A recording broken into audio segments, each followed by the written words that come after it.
In every generation, they rise up against us. And in every generation, we have a choice as to how we can respond.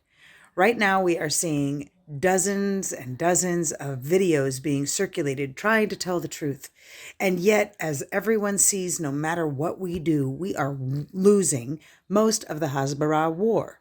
People are more convinced by the lies because they're willing to believe that somehow the Jew is to blame, and the Jew is a legitimate target of all hate, any hate, whatever form it takes, and however grotesque it may be that it is expressed by people who we want to believe are beasts and animals, but in fact are just as human as you and I. Those people who are chanting from the river to the sea, Palestine will be free, are thirsty for the blood of Jews and even more willing to sacrifice as many citizens around the world as they can to achieve their goal of making the world, as Hitler before them and other leaders throughout history, Judenrein, making it free of Jews. It may begin in Israel, but it is spreading all over the world. And we must be willing to stand up and call out this hate. There are the activists out there who are busy doing so. So what about those of us in the comfort of our home? How are we also doing what we can do to try and educate our youth, open conversations, create connections in our community in order to have the conversations that need to be had? How can we mobilize the community networks that have been established over the years?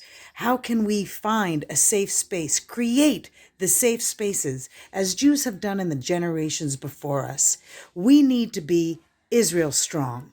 When we wear our national colors of blue and white, it is our uniform of our people. We have our soldiers on the border, and thank God we do. They are the ones protecting the one and only sovereign state of Israel in our ancestral homeland. But Jews all over the world, every one of us, are a part of the army. We are a part of the army of being virtual citizens of the nation of Israel. And we have the ability to do everything possible to make sure that our people continues to be eternal in our destiny that we have to fulfill and that God has given us in the land that God has given us and with the challenges that God gives us again and again. We know that we can rise up and we can defeat the enemy. So every one of us, every one of you, we can all find ways to strengthen and empower one another. We cannot let the fear defeat us. We are Am Yisrael. Am Yisrael Chai.